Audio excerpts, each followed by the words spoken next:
The December morning arrived with a crisp bite in the air that made everyone's breath visible in small puffs of white. At Anmer Hall, the Cambridge family's Norfolk retreat, the house buzzed with the familiar energy that only Christmas preparations could bring. Princess Charlotte, now 8 years old with her signature confident smile and bright eyes, pressed her small face against the frost-covered window of the morning room, watching as groundskeepers prepared the estate for the holiday season.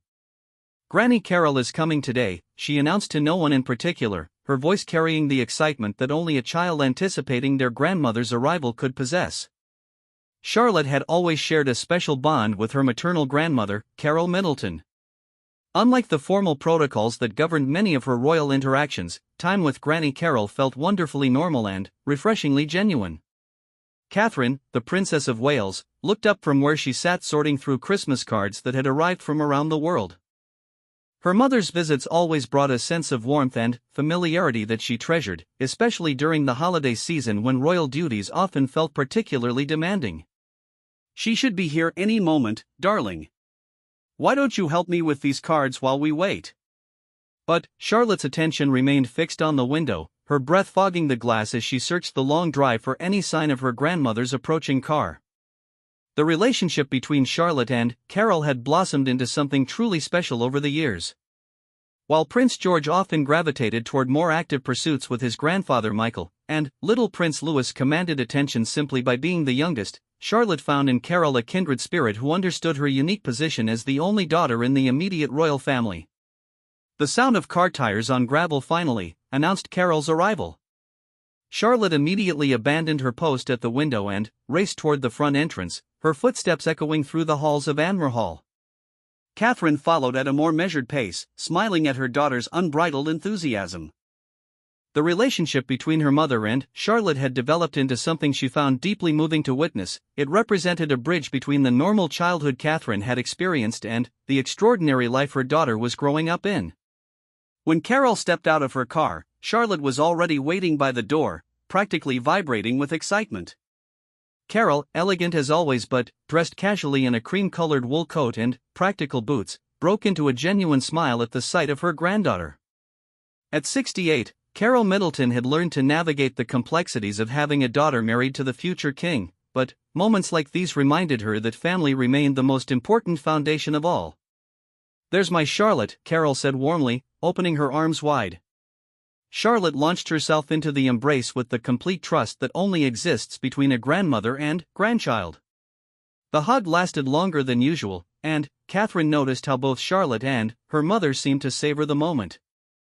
"I've been waiting and waiting," Charlotte said, pulling back to look at her grandmother's face. "Mummy said you might bring something special."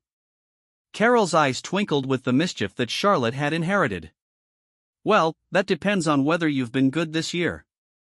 Have you been helping your mummy and daddy?" "Oh yes, very good," Charlotte replied earnestly, then paused with the honesty that children possess. "Well, mostly good. I did have a small argument with George about the Christmas tree decorations, but we sorted it out." Catherine joined them in the entrance hall, kissing her mother on both cheeks. "How was the drive from Bucklebury?" "Lovely, though the roads are getting busy with Christmas shoppers," Carole replied, but her attention quickly returned to Charlotte, who was tugging gently on her coat sleeve. "Granny, come see the tree. We put it up yesterday, and Papa let me put the star on top, but I had to use a very tall ladder," Charlotte said, the words tumbling out in her eagerness to share everything at once. As they made their way toward the sitting room where the family's Christmas tree stood in magnificent splendor, Carole listened with the complete attention that made Charlotte feel like the most important person in the world. The tree, a magnificent Norwegian spruce that nearly touched the ceiling, was decorated with a carefully curated mixture of precious family ornaments and handmade decorations that the children had created over the years. "It's absolutely beautiful," Carole said, and Charlotte beamed with pride as though she had grown the tree herself. "Would you like some tea?" Catherine offered, but Charlotte quickly interjected. "Actually, Granny, I wanted to show you something first. Something private. Just us two." Charlotte's expression had shifted slightly, becoming more serious, more thoughtful. Carole looked questioningly at Catherine, who nodded with understanding. "Go ahead, you two. I'll put the kettle on and you can join me when you're ready." Charlotte took her grandmother's hand and led her up the main staircase toward her bedroom. The walls of the corridor were lined with family photographs, capturing moments from holidays, official events, and quiet family times. Carole had always been struck by how Catherine and William worked to maintain normalcy within the extraordinary circumstances of their lives. Charlotte's bedroom reflected her personality perfectly, a blend of princess elements and tomboyish practicality. Books were stacked on her nightstand, ranging from adventure stories to books about horses. A collection of toy horses occupied a special shelf, and photographs of family moments decorated her dresser. "Sit here," Charlotte said, patting the edge of her bed. Once Carole was settled, Charlotte went to her closet and emerged with a small wrapped package. "I made this for you," Charlotte said, suddenly shy. "It's not much, but I wanted it to be special." Carole carefully unwrapped the gift, her movements deliberate and respectful of the obvious care Charlotte had put into the wrapping. Inside was a small, hand-sewn lavender sachet. The stitching was uneven in places, clearly the work of young hands, but the effort and love were unmistakable.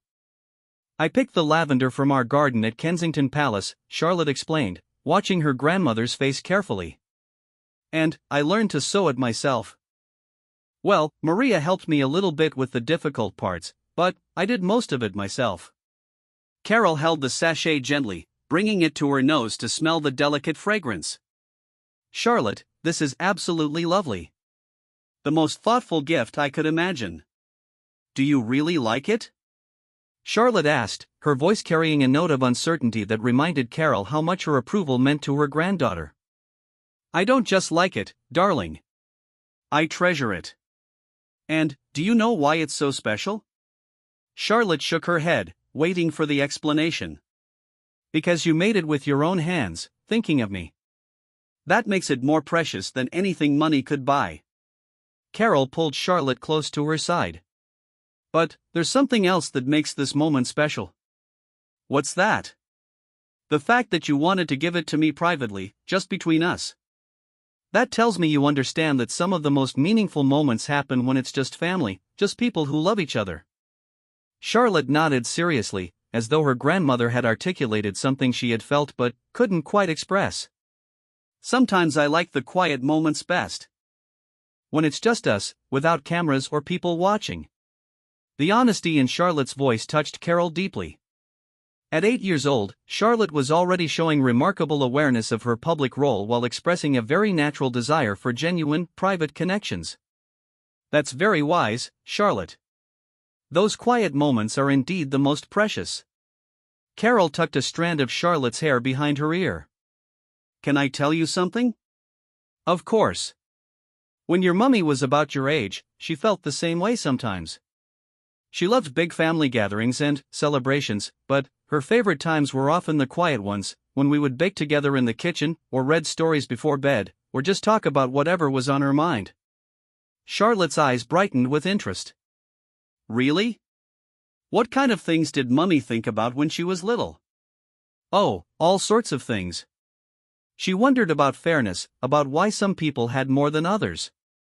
She loved stories about brave girls who helped their families and communities. And she always cared deeply about the people she loved." "That sounds like Mummy now," Charlotte observed with the clear-eyed perception that children often possess. "Yes, it does. And, you know what? I see many of those same qualities in you." Charlotte considered this seriously. "Do you think I'll be like Mummy when I grow up?" It was a loaded question, and Carole understood the layers of meaning behind it. Charlotte was asking not just about personality traits, but about her future role, her path in life, the enormous responsibilities that would one day be hers. "I think you'll be exactly who you're meant to be," Carole said carefully. "You'll be Charlotte, brave, thoughtful, caring Charlotte. And, whatever that looks like, it will be exactly right." They sat in comfortable silence for a moment, Charlotte leaning against her grandmother's side. Through the window, they could see the afternoon light beginning to shift, casting long shadows across the Norfolk countryside. "Granny?" Charlotte said eventually. "Yes, darling? I'm glad you're here for Christmas. It makes everything feel more special." Carole kissed the top of Charlotte's head. I'm glad I'm here too. And I'm going to keep your beautiful lavender sachet in my jewelry box, so I'll think of you every morning when I get ready. Promise? I promise. A gentle knock on the door interrupted their moment. Charlotte? Granny? Tea is ready if you'd like to join us, Catherine's voice called from the hallway. Coming, Mummy, Charlotte replied, but she made no immediate move to get up. Instead, she turned to face her grandmother directly. Granny, can we have more times like this? Just us talking? As many as you'd like, sweetheart. Whenever you need someone to listen, or if you just want to talk about anything at all, I'm always here for you. Charlotte smiled, the kind of peaceful, satisfied smile that comes from feeling truly understood and valued. She slipped her hand into Carole's as they made their way downstairs to join the rest of the family for tea. As they descended the stairs together, Carole reflected on the precious gift of this relationship. In a life that would inevitably be filled with public scrutiny, formal obligations, and extraordinary pressures, Charlotte would need people who loved her simply for who she was. Today's quiet exchange had reinforced Carole's commitment to being that constant, loving presence in her granddaughter's life. The afternoon stretched ahead of them, full of Christmas preparations, family time, and the warm chaos that comes with holiday gatherings. But, for both Charlotte and Carole, this private moment would remain the highlight of the day, a reminder that love, expressed simply and genuinely, remains the most powerful force in any family, royal or otherwise. The following morning brought with it the kind of snow that transforms the English countryside into a winter wonderland. Charlotte woke to find her bedroom windows frosted with delicate ice patterns, and, beyond them, a world blanketed in pristine white. The grounds of Anmer Hall stretched out like a fairy tale landscape, with snow-covered trees creating magical silhouettes against the pale morning sky. She could hear movement downstairs, the gentle sounds of breakfast being prepared, quiet conversations, and the occasional bark from Orla, the family's cocker spaniel. But what drew Charlotte immediately to her window was the sight of a familiar figure walking slowly through the garden, wrapped in a warm coat and leaving a trail of footprints in the fresh snow. Granny Carole was up early, as she often was, taking what she called her thinking walk. Charlotte had learned over the years that these morning walks were when her grandmother processed her thoughts, planned her day, and simply enjoyed the peace that came with being alone in nature. Quickly pulling on her dressing gown and slippers, Charlotte made her way downstairs as quietly as possible. She retrieved her winter coat from the mudroom, slipped on her Wellington boots, and stepped outside into the crisp morning air. The snow crunched softly under her feet as she followed the path her grandmother had taken through the garden. Carole was standing near the old oak tree at the edge of the formal gardens, her breath visible in small puffs as she gazed out over the snow-covered landscape. "Good morning, early bird," Carole said without turning around, somehow having sensed Charlotte's approach. "How did you know it was me?" Charlotte asked, coming to stand beside her grandmother. "Grandmothers have special powers," Carole replied with a smile, wrapping her arm around Charlotte's shoulders. "Also, I heard you trying to be quiet in the mudroom. You're getting better at stealth, but the floorboard by the coat hooks still creaks." Charlotte giggled, leaning into her grandmother's warmth. "It's so beautiful out here. Everything looks different with snow." "It does indeed. Snow has a way of making even familiar places feel magical and new." Carole looked down at Charlotte's face, pink from the cold air. "Couldn't sleep? I woke up and saw you from my window. I wanted to see what you were thinking about on your walk." It was such a Charlotte thing to say, direct, curious, and showing genuine interest in the inner lives of the people she loved. Carole had always been impressed by her granddaughter's emotional intelligence and her desire to understand what made people tick. "I was thinking about Christmas mornings," Carole said thoughtfully. "About how they've changed over the years, and how they've stayed the same." "What do you mean?" Carole considered how to explain the complex feelings that came with watching generations grow and change. "Well, when your mummy was little, Christmas morning was quite different. We lived in a much smaller house then, and everything was simpler. But the feeling of Christmas morning, that excitement, that sense of magic and possibility, that's exactly the same." Charlotte nodded seriously, as though cataloging this information for future reference. "Do you miss the old Christmases?" I treasure them, Carole replied carefully. But I don't miss them in a sad way. I think of them as the foundation that made all the wonderful Christmases that followed possible. Your mummy learned about love and family and tradition in that small house, and now she's creating new traditions with you and your brothers. Will I do that someday? Create traditions for my children? The question hung in the air between them, loaded with implications about Charlotte's future role and responsibilities.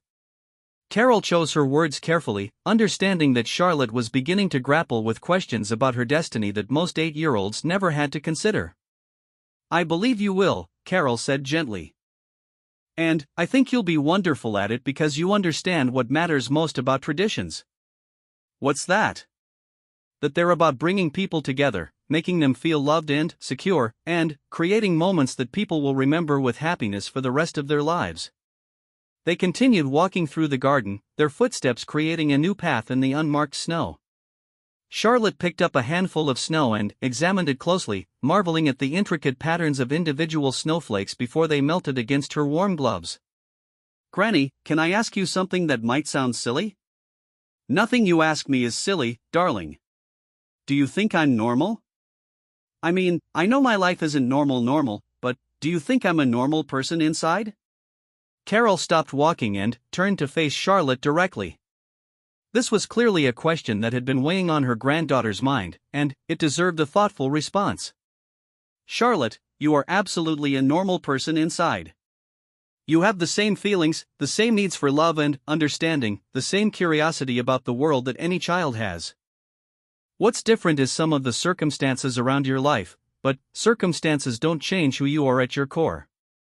Sometimes I worry that people think of me as just the princess instead of just Charlotte. It was a remarkably mature concern for someone so young, and it broke Carole's heart a little to realize that Charlotte was already aware of how public perception might overshadow her individual identity. Can I tell you a secret?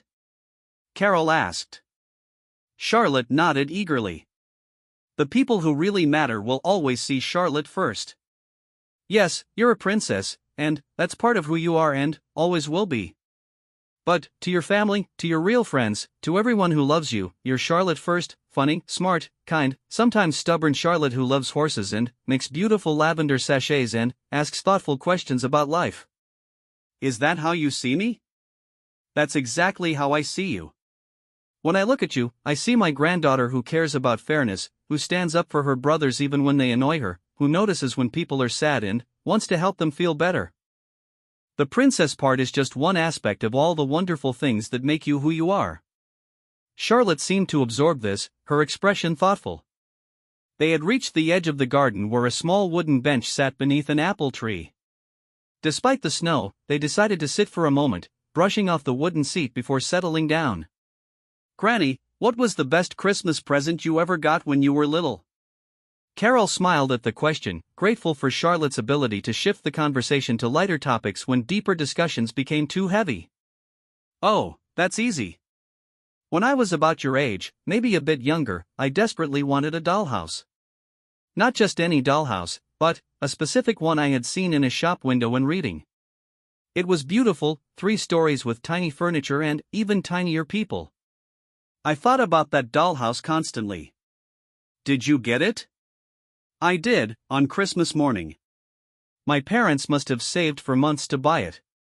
When I saw it under the tree, I burst into tears because I was so happy and surprised. Do you still have it? I do, actually. It's in the attic at Buckleberry. I kept thinking that someday I might have a granddaughter who would enjoy it. Charlotte's eyes lit up with interest. Really? Could I see it sometime? Would you like to? I could bring it down from the attic next time you visit. Oh yes, please. I love dollhouses. I have one at Kensington Palace, but it's quite modern. I'd love to see an old-fashioned one. As they sat talking about dollhouses and childhood dreams, Catherine appeared at the edge of the garden, wrapped in her own winter coat and holding 2 steaming mugs. I thought you two might like some hot chocolate, she called, making her way carefully across the snowy ground. Mummy! We were just talking about Granny's dollhouse from when she was little, Charlotte said excitedly as Catherine approached. "Oh, the famous dollhouse," Catherine said with a smile, handing each of them a mug. "I spent countless hours playing with that when I was growing up. Granny always let me rearrange all the furniture and create elaborate stories about the tiny family who lived there. Could we all play with it together when we visit Bucklebury?" Charlotte asked hopefully. Carole and Catherine exchanged a look filled with warmth and understanding. These were the moments that mattered most, 3 generations of women, sitting in a snowy garden, planning simple pleasures and sharing stories. "I think that sounds like a wonderful idea," Carole said. "We could even add some new furniture to it.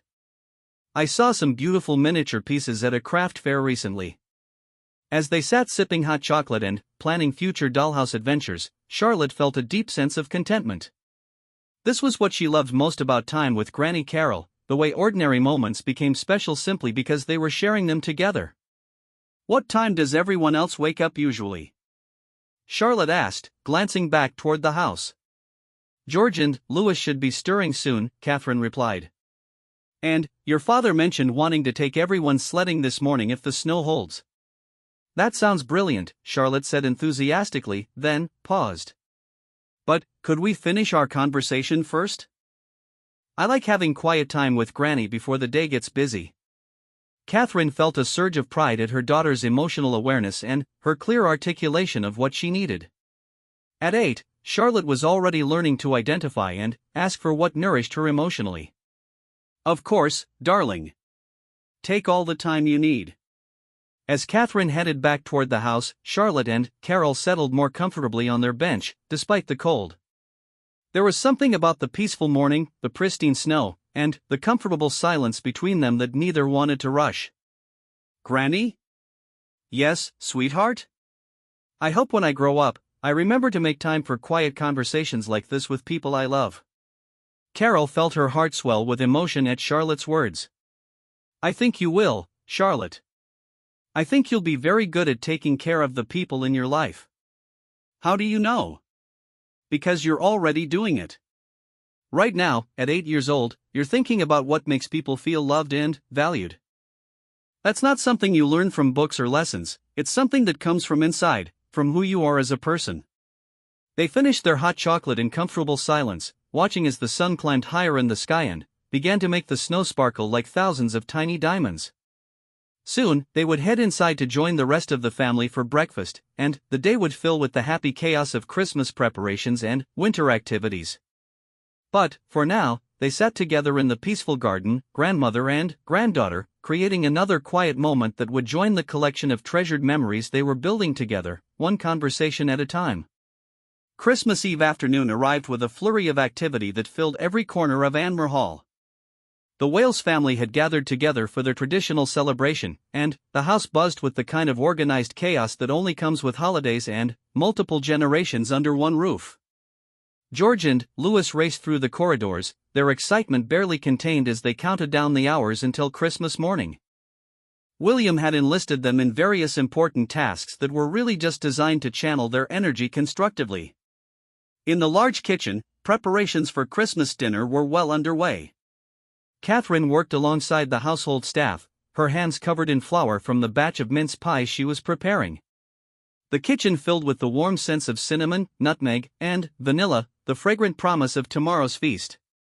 Carole found herself naturally gravitating toward helping with the preparations, though she was officially a guest.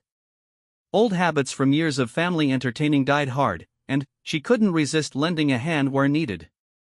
She was arranging holly and ivy around the mantelpieces when she noticed Charlotte sitting quietly in the corner of the drawing room, a book in her lap but her attention clearly elsewhere. While her brothers channeled their pre-Christmas energy into racing around the house, Charlotte had chosen a different approach to managing her excitement. She sat curled in the window seat of the drawing room, ostensibly reading, but Carole could see that her granddaughter's mind was elsewhere.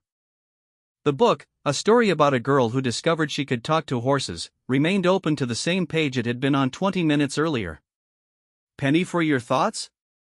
Carole asked gently, settling into the chair nearest to Charlotte's window seat. Charlotte looked up, seeming almost surprised to find herself back in the present moment. "Oh, hello, Granny. I was just thinking. About anything in particular?" Charlotte closed her book and shifted to face her grandmother more directly. At 8, she had developed the habit of really looking at people when she spoke to them, giving them her full attention in a way that many adults found both endearing and slightly unnerving. About tomorrow, Charlotte said simply. About Christmas morning and opening presents and having breakfast with everyone. Are you excited? Carole asked, though she suspected there was more complexity to Charlotte's feelings than simple excitement. Yes, very excited. But, also. Charlotte paused, searching for words to express something she wasn't entirely sure she understood herself. Also a bit overwhelmed, I think. It was a remarkably mature observation from someone so young, and Carole felt a familiar surge of admiration for her granddaughter's emotional intelligence.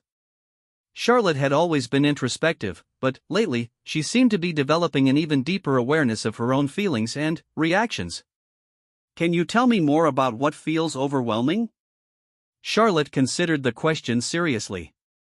Well, there's so much happening, and everyone is so excited, and I love it, but sometimes I feel like I need to be excited in exactly the right way, if that makes sense. It made perfect sense to Carole, who understood that Charlotte was beginning to feel the weight of being watched, of having her reactions noted and potentially judged. Even in the privacy of family celebrations, Charlotte was becoming aware that her behavior might be observed and commented upon. It makes complete sense, Carole assured her. And, you know what? There's no right way to feel excited about Christmas. Some people show it by running around like George and Louis. Some people show it by getting very involved in the preparations like your mummy. And some people show it by sitting quietly and thinking about all the wonderful things that are coming. Charlotte's expression brightened slightly. So it's okay that I don't want to run around the house right now? It's perfectly okay. In fact, it shows that you understand something very important about anticipation. What's that? That sometimes the thinking and imagining and looking forward to something can be just as enjoyable as the thing itself. You're savoring the anticipation, and that's a lovely way to experience excitement. Charlotte nodded, looking relieved. I was worried that I wasn't being excited enough, or that I was being too serious about Christmas. Oh, darling, there's no such thing as being too serious about Christmas, especially when being serious means you're thinking deeply about what makes it special. From the kitchen came the sound of Louis squealing with delight about something, followed by William's patient voice explaining why he couldn't actually help flip the pancakes that were being prepared for tomorrow's breakfast. Charlotte smiled at the familiar sounds of her family, but made no move to join the commotion. Granny, can I ask you something about growing up? Of course. Did you always know what kind of person you wanted to be when you grew up? Carole paused, recognizing the weight behind the question. Charlotte was already beginning to grapple with questions about identity and purpose that most children wouldn't face for years to come, if ever. You know, when I was your age, I mostly thought about what I wanted to do when I grew up, not necessarily who I wanted to be. I thought about jobs and activities, but I didn't spend much time thinking about character or values. What changed that? Becoming a mother, mostly. When I had your mummy and your uncles, I realized that who I was as a person mattered much more than what I did for work. I wanted to be the kind of person who would help my children become good, happy, capable people. Charlotte absorbed this thoughtfully. Sometimes I think about what my job will be when I grow up, and it feels very big and important and a bit scary. Carole's heart ached for her granddaughter, who was already carrying the weight of future responsibilities that would have overwhelmed many adults. Can I tell you a secret about that? Yes, please. Your job, whatever it ends up being, will be much easier if you focus first on being the kind of person you want to be. If you're kind, thoughtful, curious, and caring, which you already are, then you'll be good at whatever role life brings you. Do you really think so? I know so. I've watched you with your brothers, with your friends, with the people who work here at Anmer Hall. You treat everyone with respect and kindness.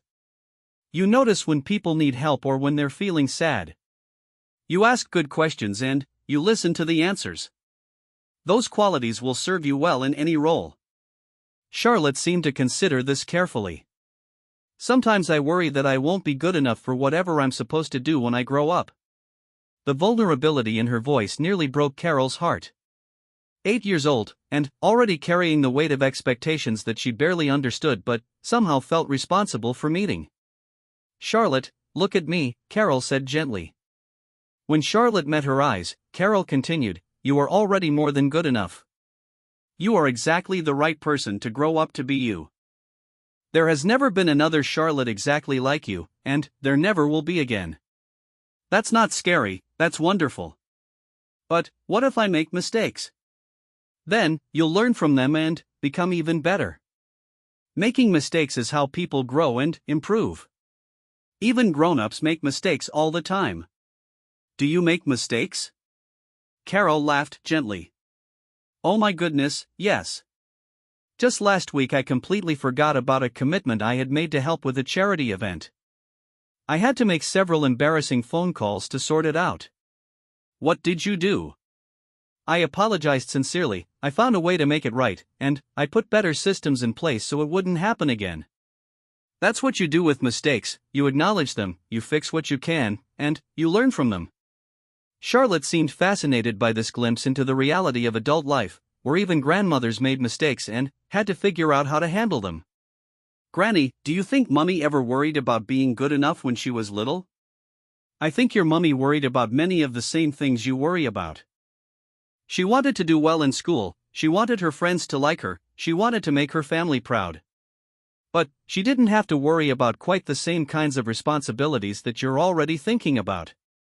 "Was her life easier?" It was a complex question that touched on the fundamental differences between Catherine's childhood and Charlotte's. Carole chose her words carefully. "In some ways, yes. She had more privacy, fewer people watching and commenting on her choices. But, in other ways, your life has advantages that hers didn't have. You have a deeper understanding of service and purpose, you're learning about different cultures and countries, you're developing confidence in public situations that will serve you well." "So it's different but equal?" "That's a very wise way to put it. Different challenges, different advantages, but equal in terms of what matters most: being loved, being supported, having opportunities to grow and learn." From the hallway came the sound of William calling for everyone to gather in the sitting room for their traditional Christmas Eve story reading. Charlotte looked toward the door, then back at her grandmother. "Should we go join them?" "In a moment. But first, I want to give you something." Carole reached into her handbag and pulled out a small, leather-bound notebook with Charlotte's initials embossed in gold on the cover. "This is for your thoughts," Carole explained. "I noticed that you spend time thinking about important things, and sometimes it helps to write those thoughts down. You don't have to share what you write with anyone unless you want to. It's just for you, to help you remember your ideas and feelings." Charlotte accepted the notebook reverently, running her fingers over the soft leather cover. "It's beautiful. Did you have one when you were little?" "I did, starting when I was about your age. My grandmother gave it to me, and it became one of my most treasured possessions. Writing in it helped me understand my own thoughts better." "What kinds of things did you write about?" "Oh, everything. Things that made me happy, things that worried me, ideas I had about how to solve problems, descriptions of special days like this one. Whatever was in my heart or on my mind." Charlotte hugged the notebook to her chest. "Thank you, Granny. I love it." "You're very welcome, sweetheart. And remember, there's no right or wrong way to use it. Just write whatever feels true to you." The sound of George's voice calling Charlotte. "Granny." Story time, finally, drew them from their quiet corner. As they made their way toward the sitting room to join the family tradition, Charlotte slipped her hand into Carole's. "Granny?" "Yes, darling? I'm glad we had this talk. It makes Christmas Eve feel even more special." "I'm glad too, Charlotte. These conversations are some of my very favorite parts of spending time with you." As they entered the sitting room where the rest of the family was gathering around the fireplace, Charlotte felt a sense of peace settling over her. The overwhelming feelings from earlier had shifted into something more manageable, more positive. Tomorrow would still be big and exciting and wonderful, but now it felt less daunting and more like a gift to be unwrapped and enjoyed. Christmas morning arrived with the peculiar quality of light that comes with fresh snow and winter sunshine. Charlotte woke naturally, without an alarm, her internal clock somehow knowing that this was the day they had all been anticipating. The house was still quiet, that special stillness that exists in the early hours of Christmas morning before the celebration begins. She lay in bed for a few moments, listening to the familiar sounds of Anmerhall waking up. Somewhere downstairs, she could hear the gentle movements of staff beginning preparations for the day. Outside her window, birds were singing their morning songs, seemingly unbothered by the cold that had settled over Norfolk during the night. Charlotte reached for the leather notebook that Carole had given her the evening before, which she had placed carefully on her nightstand before going to sleep. Opening it to the first blank page, she picked up the pen that had been tucked inside the cover and began to write in her careful, precise handwriting, "Christmas morning. I can hear everyone starting to wake up. George just went to the bathroom and tried to be quiet but wasn't really. I feel excited but also peaceful. Yesterday Granny and I had the most wonderful talks. I want to remember them always." Writing felt natural and satisfying, a way of capturing thoughts that might otherwise slip away in the excitement of the day ahead. She was just finishing her first entry when a gentle knock came at her door. "Come in," she called softly. To her surprise, it was Carole who peeked around the door, already dressed in a beautiful burgundy wool dress and carrying 2 cups of tea. "Good morning, birthday girl," Carole said with a smile, using the traditional family greeting for Christmas morning. "Good morning, Granny. You're up early. I wanted to catch you before the chaos begins. I thought we might have a few quiet minutes together to start this special day." Charlotte scooted over in her bed to make room for her grandmother, who settled beside her with the practiced ease of someone who had shared many morning conversations with grandchildren over the years. "I was just writing in my notebook," Charlotte said, showing Carole the open page. "About yesterday and this morning. How does it feel to write your thoughts down?" "Different than I expected. Clearer, somehow. Like writing them makes them more real and more mine at the same time."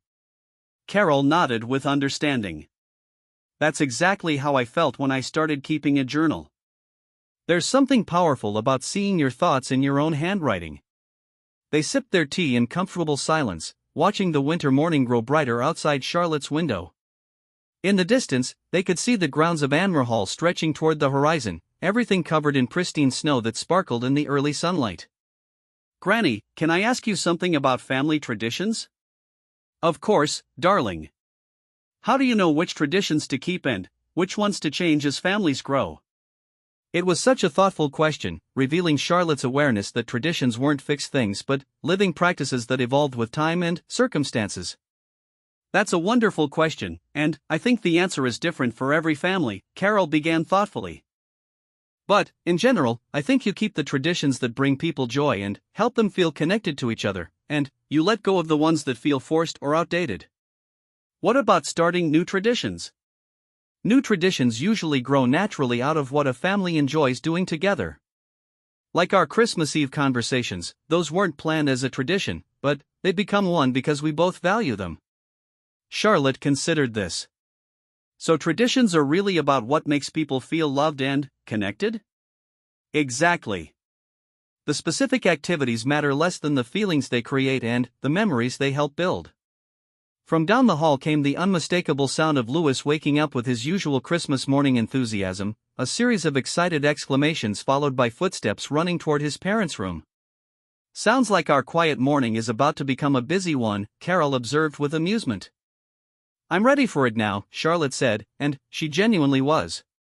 The peaceful start to the day with her grandmother had given her the emotional foundation she needed to fully enjoy the celebration ahead.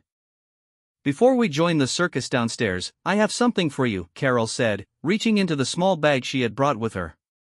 "But presents are for after breakfast," Charlotte protested gently, referencing the family rule about Christmas gift-giving.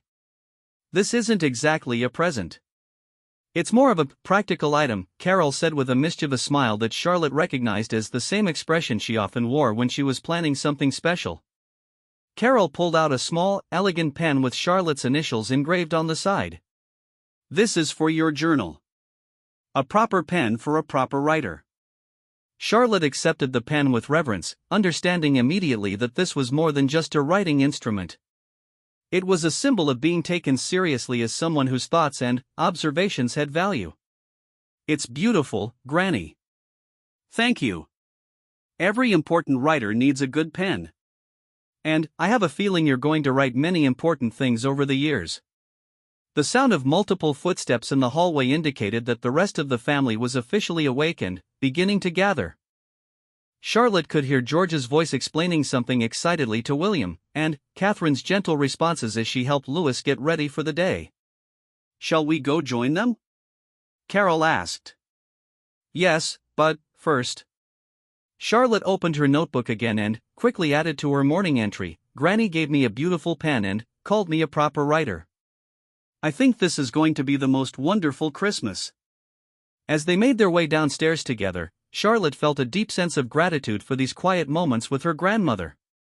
In a life that was increasingly filled with public appearances and royal protocols, these private conversations felt like treasures, reminders that beneath all the formality and expectation, she was simply a beloved granddaughter spending Christmas with her family.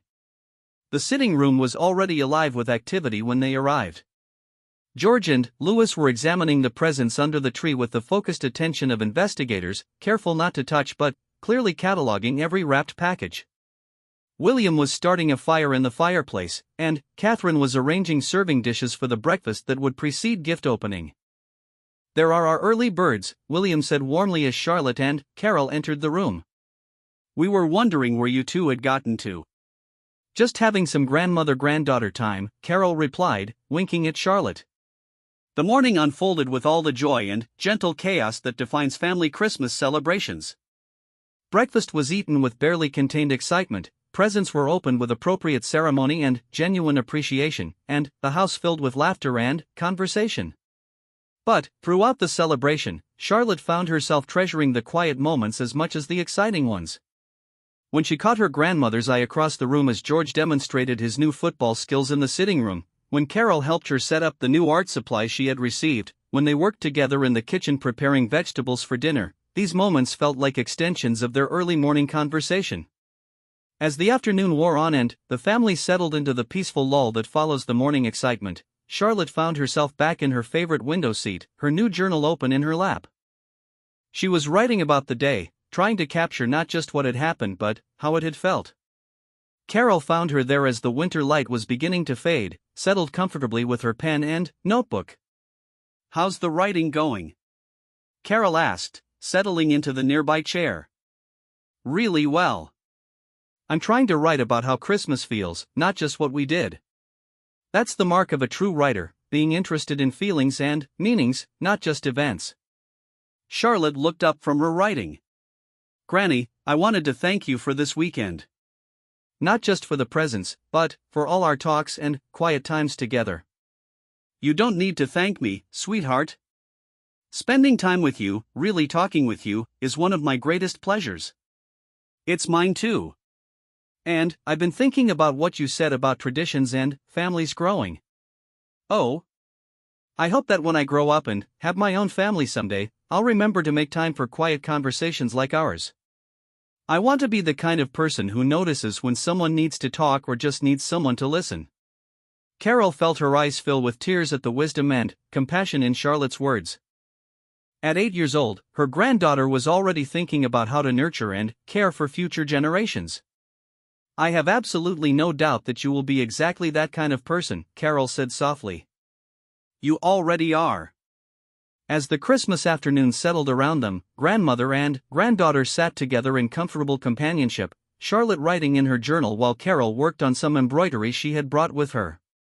The sounds of family life continued around them, George and Louis playing with their new toys, William and Catherine discussing plans for Boxing Day, the gentle sounds of a house full of people who loved each other. Later, when Charlotte looked back on this Christmas, she would remember many wonderful moments.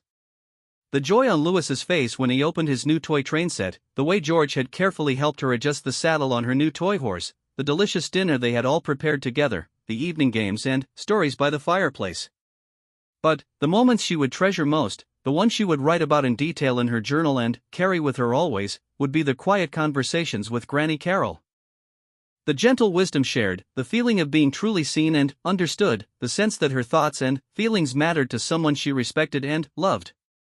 As she closed her journal that evening and prepared for bed, Charlotte felt certain that this Christmas had given her something precious, not just memories, but a deeper understanding of what family love looked like when expressed through patient attention, thoughtful conversation, and the simple gift of being present with each other. In the years to come, as Charlotte navigated the complexities of growing up in the public eye while maintaining her sense of self, she would often think back to these Christmas conversations with her grandmother. They had planted seeds of wisdom and self-understanding that would grow and flourish as Charlotte developed into the confident, compassionate young woman she was destined to become. And Carole, watching her granddaughter settle into sleep on Christmas night, felt deeply grateful for the opportunity to play a role in nurturing Charlotte's emotional and spiritual development. In a world that would often focus on Charlotte's public role and royal duties, Carole was committed to ensuring that Charlotte never forgot she was loved simply for being herself, thoughtful, curious, kind Charlotte who asked important questions and deserved to have them answered with the care and respect they merited. The Christmas weekend had created new memories and strengthened the bonds between 3 generations of remarkable women, each learning from the others, each contributing something precious to their shared family story.